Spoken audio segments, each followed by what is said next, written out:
앞뒤 좌우에 계신 분들과 함께 인사해 보겠습니다. 사랑하고 축복합니다. 사랑하고 축복합니다. 예, 한때 우리나라에 힐링 열풍이 분 적이 있습니다. 힐링이라는 주제로 이제 방송 프로그램이 나오고 여기저기서 힐링 강연이 열리고 정치인들도 힐링으로 이제 표심을 끌어 모읍니다. 그런데 이렇게 힐링 열풍 때문에 과연 우리가 위로를 얻고 행복해졌을까? 이것을 한번 고민해 봐야 합니다. 통계 결과를 보면 그렇지 않은 것 같습니다. 대한민국 우울증 환자는 지난 5년간 28% 증가해 75만 명을 기록합니다. 특히 20대의 경우에는 97%가 증가해 10만 명에 가까운 환자 수를 기록합니다. 이 결과는 여전히 지금 살기 힘들다는 겁니다. 물론 코로나 때문에 이 상황이 악화된 면도 있지만, 하지만 결과적으로 세상에서 말하는 힐링과 위로가 아무 역할을 하지 못한 겁니다. 이렇게 세상에서 말하는 힐링과 위로가 역할을 하지 못한 것은 그 안에 알맹이가 없기 때문입니다.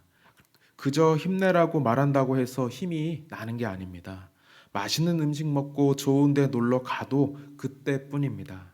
이러한 것들이 당장 위로는 되지만 돌아서면 막막한 현실은 여전하며 아무것도 바뀌지 않습니다. 때로는 쉼과 여유를 통한 위로도 필요하지만 근본적으로 이 어려움을 이겨낼 수 있는 답을 주는 것이 진정한 힐링이고 위로입니다. 이러한 상황에서 오늘 본문 이사야 말씀이 우리에게 중요합니다. 이사야 말씀은 우리에게 진정한 힐링, 위로가 무엇인지 알려주기 때문입니다. 우리가 이것을 알기 위해서 먼저 이사야 말씀을 이제 잠깐 살펴볼 필요가 있는데요. 이사야서는 우리가 아는 것처럼 작은 하나의 성경입니다. 즉 성경의 구조와 이사야 말씀은 똑같습니다. 성경 말씀이 66권으로 되어 있듯이 이사야 말씀도 66장으로 되어 있고, 성경 말씀이 구약 39권, 신약 27권으로 되어 있듯이 이 구조와 똑같이 이사야 말씀도 앞에 있는 39장까지는 심판의 말씀이 나오고 뒤에 있는 27장은 구원과 회복에 관한 말씀이 나옵니다. 이렇게 이사야는 심판의 말씀이 39장, 구원과 회복의 말씀이 27장으로서 성경의 구조와 똑같습니다. 39장까지는 하나님의 심판이 나타나지만 이제 40장부터 하나님의 위로와 회복이 시작되는 겁니다. 그래서 이사야 40장 1절을 보면 이렇게 시작합니다. 너희의 하나님이 이르시되 너희는 위로하라, 내 백성을 위로하라. 이사야 40장이 시작하면서부터 하나님의 위로가 나타납니다. 이 위로라는 단어는 원어로 라함인데 불쌍히 여기다, 위로하다라는 의미를 가지고 있습니다. 또한 이 단어는 하나님께서 자기 백성의 모든 고통을 잊게 해주시는 이 구원의 행위를 담고 있습니다. 우리가 성경이 나오는 이 단어들의 의미를 살펴볼 때에 가장 좋은 방법은 이겁니다. 그것은 성경에서 이 단어가 가장 먼저 쓰인 곳을 찾아보면 됩니다. 이런 방법으로 찾아보면 라함, 즉 위로라는 단어가 창세기 5장 29절에 나옵니다. 그 말씀을 보면 이렇게 나옵니다. 이름을 노아라 하여 이르되 여호와께서 땅을 저주하심으로 수고롭게 일하는 우리를 이 아들이 안위하리라 하였더라. 지금 이 말씀에서 안위하리라, 이 단어가 바로 위로입니다. 지금 창세기 5장의 배경은 이렇습니다. 라멕이 노아를 낳고 위로를 받습니다. 그런데 여기서 이 위로라는 단어가 어떠한 상황에서 쓰였는지가 중요합니다. 라멕은 지금 땅에서 수고하고 땀 흘려 일합니다. 지금 라멕이 땅에서 고생하고 있습니다. 이렇게 라멕이 고생할 때에 하나님이 아들 노아를 통해 위로를 주시는 겁니다. 그런데 라멕이 이렇게 땅에서 일하며 고생하는 이유는 과연 무엇인가? 그것이 바로 죄 때문입니다. 라멕은 지금 아담 때부터 이어져 온 죄의 대가를 치르고 있습니다. 이것이 창세기 3장 17절에 나오는데요. 아담에게 이르시되 내가 내 아내의 말을 듣고 내가 내게 먹지 말라 한 나무의 열매를 먹었은즉 땅은 너로 말미암아 저주를 받고 너는 내 평생에 수고하여야 그 소산을 먹으리라. 지금 하나님이 아담에게 말씀합니다. 너는 이제 땅에서 수고롭게 일하라라고 말씀합니다. 이것이 바로 아담이 지은 죄의 대가입니다. 이 죄의 대가는 이제 아담으로 끝이 나는 것이 아니라 아담의 후손들로 계속해서 이어지게 됩니다. 왜냐하면 아담은 인류의 대표이기 때문입니다. 그 결과 창세기 5장에 나오는 라멕도 죄인이 되는 거고, 라멕도 지금 땅에서 땀 흘리며 수고하고 일하는 겁니다. 그런데 이렇게 죄의 대가로 수고하고 일하는 라멕이 그 아들 노아를 통해 위로를 받습니다. 이렇게 성경에서 쓰인 위로라는 단어는 사람의 죄와 연관이 있습니다. 성경에서 하나님은 죄의 대가로 인해 고통받는 사람을 위로해 주시는 겁니다. 저는 이러한 하나님의 위로가 우리 성도님들에게 있기를 원합니다. 우리는 이미 구원받고 죄가 해결되었지만 아직 죄의 영향력 아래에 살고 있습니다. 우리는 아직 인생의 많은 고통 속에 살고 있습니다. 하루하루를 사는 것이 쉽지 않고 세상은 참 불합리해 보이고 억울한 일들도 많고 답답한 일들도 많습니다. 이러한 상황 가운데서 과연 하나님은 살아 계시는가 의심까지 듭니다. 이 모든 것이 바로 죄의 결과입니다. 죄의 영향력입니다. 우리는 이 영향력 아래 살고 있습니다.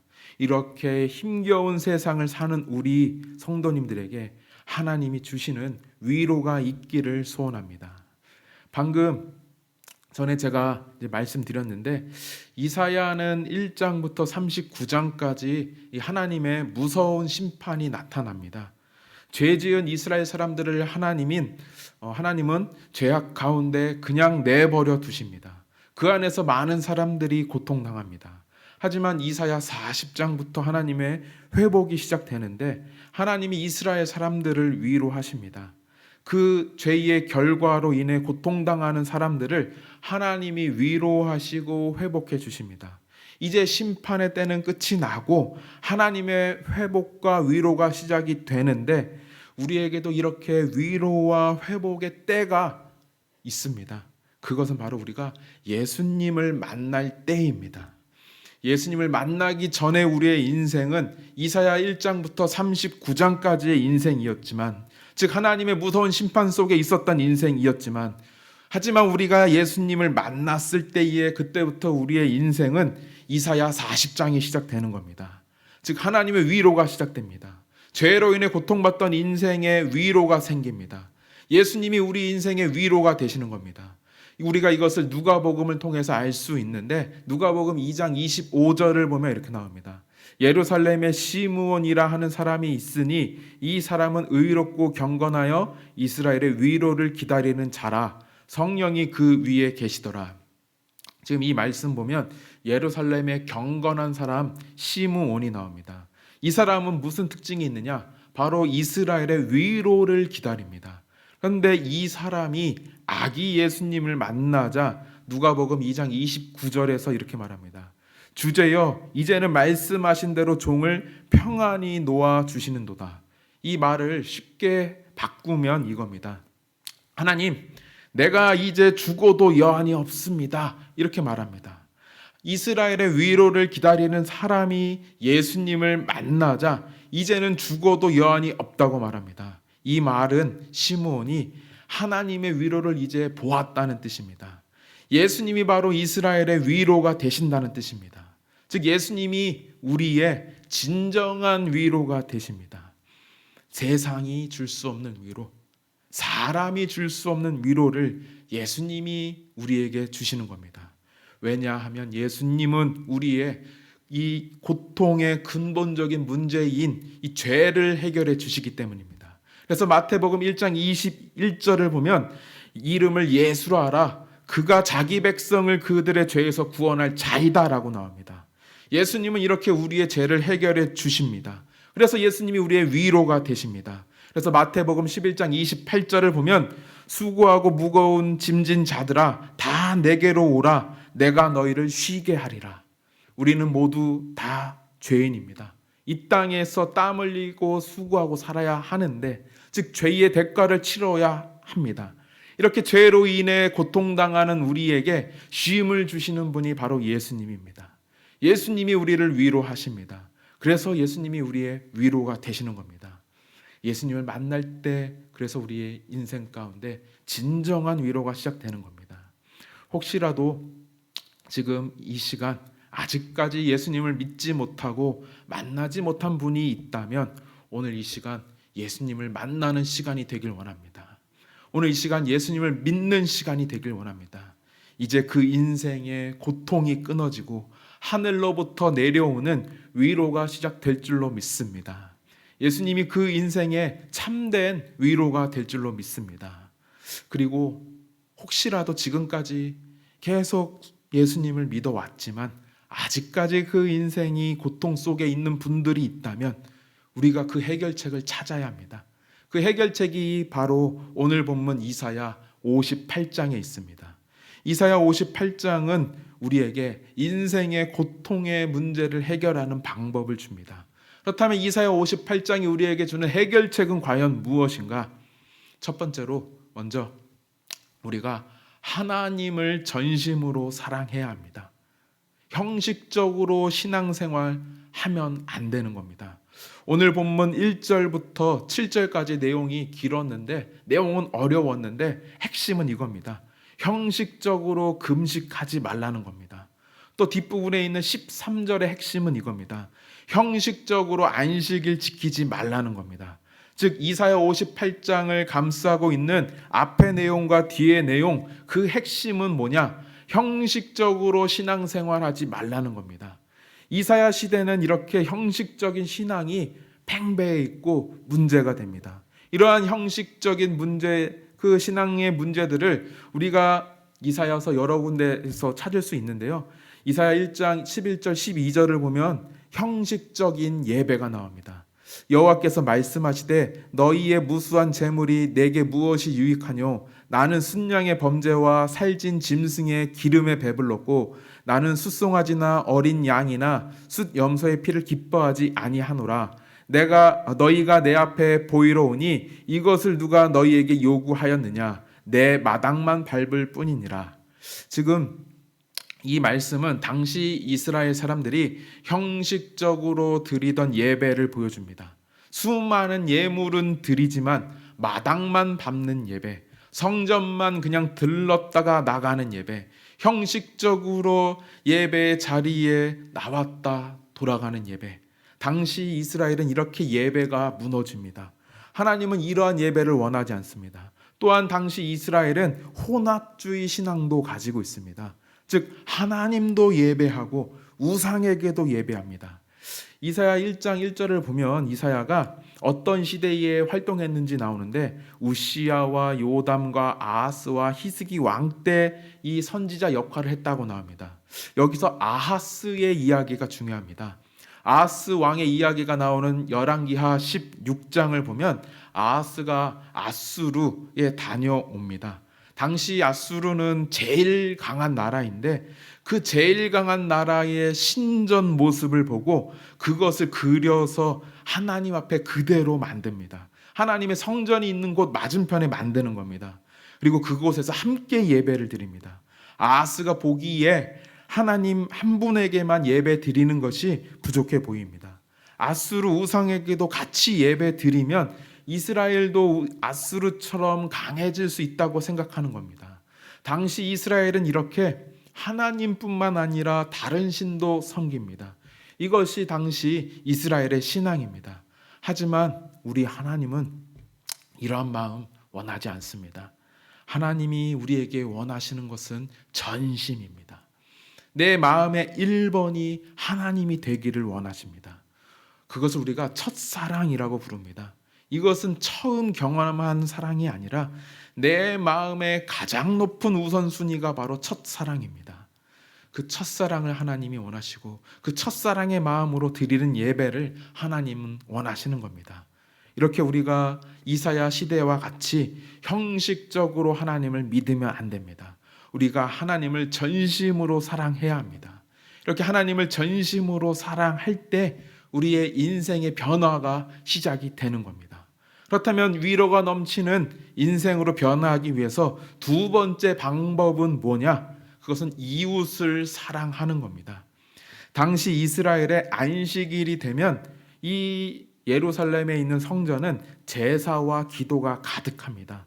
제사와 기도가 많이 드려지니까 겉으로 봤을 때는 이스라엘의 신앙이 좋아 보입니다. 하지만 방금 말씀드린 것처럼 하나님을 전심으로 사랑하지 않는 이 형식적인 예배이기 때문에 이스라엘 사람들의 이 영적인 상태뿐만 아니라 그 삶도 온전할 리가 없습니다. 하나님과의 관계가 수직적으로 무너졌는데 다른 사람의 관계, 이 수평적인 관계가 온전할 수가 없는 겁니다. 그래서 성전에는 예배와 기도가 가득하지만 그 기도와 예배가 끝나고 나면 이스라엘 시내는 불의와 억압이 거리를 메웁니다. 그래서 당시의 모습이 이사야 1장에 이어서 나오는데요. 1장 13절 하반절을 보면 이렇게 나옵니다. 성회와 아울러 악을 행하는 것을 내가 견디지 못하겠노라. 15절에도 이렇게 나옵니다. 너희가 손을 펼 때에 내가 내 눈을 너희에게서 가리고 너희가 많이 기도할지라도 내가 듣지 아니하리니 이는 너희의 손에 피가 가득함이라. 지금 이 말씀은 당시 이스라엘 사람들의 잘못된 모습을 보여줍니다. 기도는 많이 하고 예배는 많이 드리는데 삶이 엉망입니다. 이스라엘 사람들이 예배 드리고 나와서 바로 가난하고 힘없는 자를 괴롭히는 겁니다.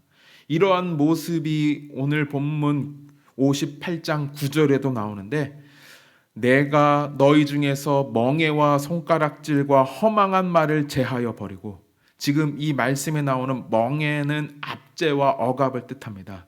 즉 힘으로 연약한 사람을 누르는 겁니다. 또 손가락질은 특정 대상이나 방향을 향해 가리키는 행위인데 조롱과 경멸을 뜻합니다. 그리고 허망한 말은 이 사악한 말, 공허한 말이라는 뜻으로 상대방을 모독하고 모함하는 겁니다.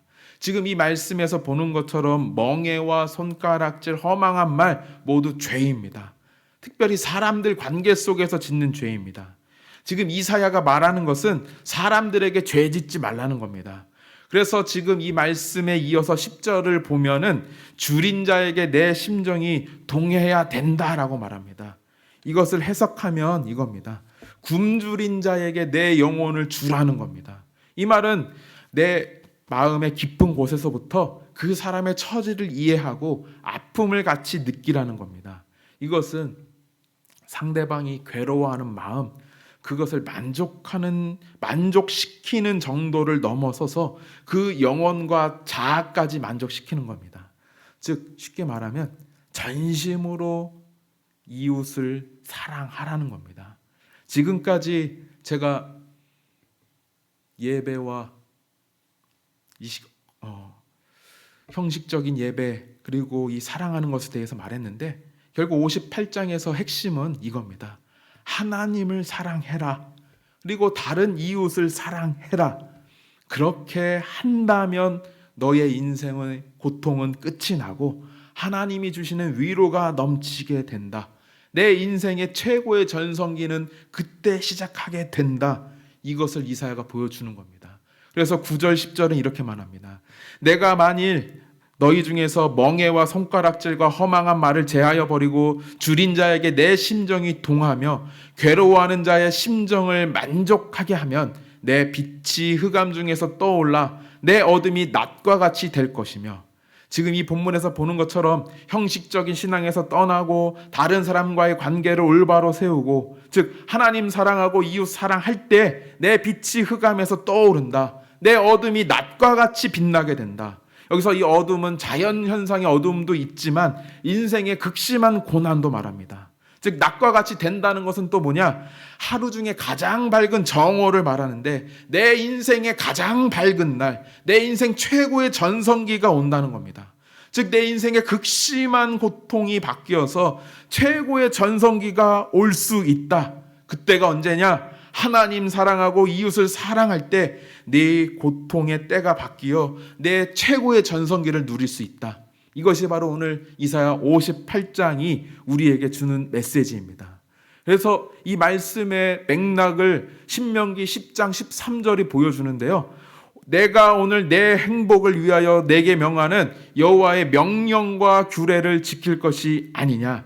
지금 이 말씀을 보면 여호와의 명령과 규례를 지키는 사람에게 행복이 있다라고 말씀합니다.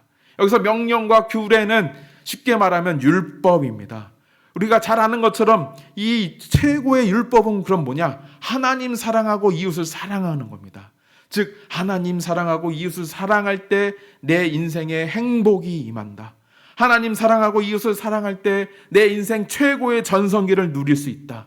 상황이 어떠하든지 환경이 어떠하든지 네 인생이 얼마나 어둡든지 그것에 상관없이 너 인생 가운데 가장 밝은 날, 정오와 같은 빛이 빛나는 날이 오는데 그때가 바로 하나님 사랑하고 이웃을 사랑할 때이다.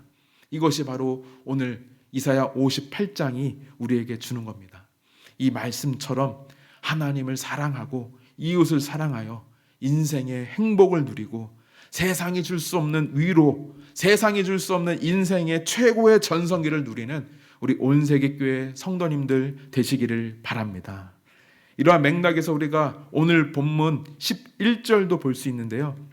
여호와가 너를 항상 인도하여 메마른 곳에서도 내 영혼을 만족하게 하며 내 뼈를 견고하게 하리니 너는 물된 동산 같겠고 물이 끊어지지 아니하는 샘 같을 것이라. 지금 이 말씀에서 말하는 메마른 곳은 비유적으로 소망도 없고 기쁨도 없는 상태입니다. 이런 상태에서 사람들은 심신이 약해지고 절망에 빠지는데 하지만 이런 상황 가운데서도 하나님 사랑하고 이웃을 사랑하는 사람은 그 영혼이 독수리 날개쳐 오르듯이 만족함을 누릴 수 있다. 그 삶은 결코 흔들리지 않는다. 그것을 보여줍니다. 11절에서 뼈를 견고하게 한다고 나오는데 이것은 삶이 결코 흔들리지 않는다는 겁니다. 그렇게 하나님 사랑하고 이웃 사랑하는 사람은 인생의 만족을 누릴 뿐만 아니라 삶이 흔들리지 않는 겁니다. 또한 그 인생은 오늘 뭐라고 말을 하느냐? 물된 동산과 같다고 말합니다. 이 성경에서 물된 동산은 아주 큰 축복을 말합니다. 이 맥락이 어디에서 또 나오느냐? 예레미야 31장 11절 12절에 나오는데요. 이렇게 나옵니다. 여호와께서 야곱을 구원하시되 그들보다 강한 자의 손에서 속량하셨으니 그들이 와서 시온의 높은 곳에서 찬송하며 여호와의 복 곧 곡식과 새 포도주와 기름과 어린 양의 떼와 소의 떼를 얻고 크게 기뻐하리라. 그 심령은 물된 동산 같겠고 다시는 근심이 없으리로다 할지어다. 지금 이 말씀은 무슨 뜻인가 하면 구원을 받은 자가 누리는 축복을 말합니다. 구원받은 자는 물된 동산과 같이 축복을 누리는 겁니다. 말 그대로 물된 동산은 물이 풍부한 지역의 동산인데 이곳에서 자라는 나무는 언제나 푸르고 좋은 과실을 맺게 되는 겁니다. 그래서 시편 1편 2절 3절에 나오는 것처럼 우리가 잘 아는 말씀에 나오는 것처럼 이 율법을 묵상하는 사람, 하나님의 말씀과 함께 하는 사람은 시냇가에 심은 나무와 같는데 그 나무의 잎은 항상 푸르고 열매를 맺는다고 나옵니다. 지금 이 모든 내용이 같은 맥락에서 이어지게 되는 겁니다. 이사야 58장과 시편 1편이 같은 맥락으로 보여줍니다. 하나님 사랑하고 이웃 사랑하는 것이 율법을 지키는 것인데, 즉 하나님의 말씀을 지키는 것인데, 그런 사람이 메마른 곳에서도 열매를 많이 맺게 되는데 시편 1편에서도 그러한 모습이 동일하게 보여지는 겁니다. 그래서 이사야 58장은 이러한 인생을 물된 동산이라고 부릅니다. 상황과 환경에 관계없이 그 축복이 넘치는 인생, 하나님의 계명을 지킴으로 말미암아 말씀을 지킴으로 말미암아 그 축복이 넘치는 인생을 물된 동산이라고 부릅니다. 우리가 이것을 이해할 수 있는 좋은 예화가 있는데요.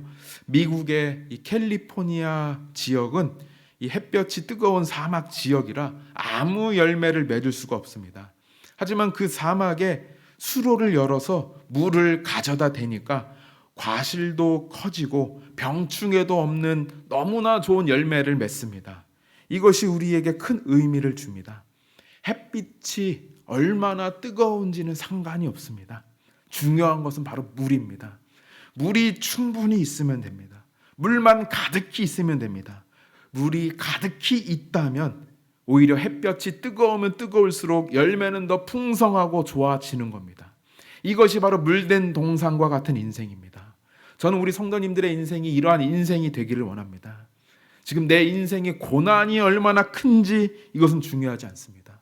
코로나 때문에 우리 가정이 얼마나 크게 흔들리는지, 내 인생이 얼마나 흔들리는지 이것은 중요하지 않습니다. 내 인생에 물만 충분하면 됩니다. 내 인생에 하나님의 말씀만 넘쳐 흐르면 됩니다. 그러면 그렇게 된다면 내 삶의 고난이 오히려 더 큰 축복으로 바뀌게 될 줄로 믿습니다.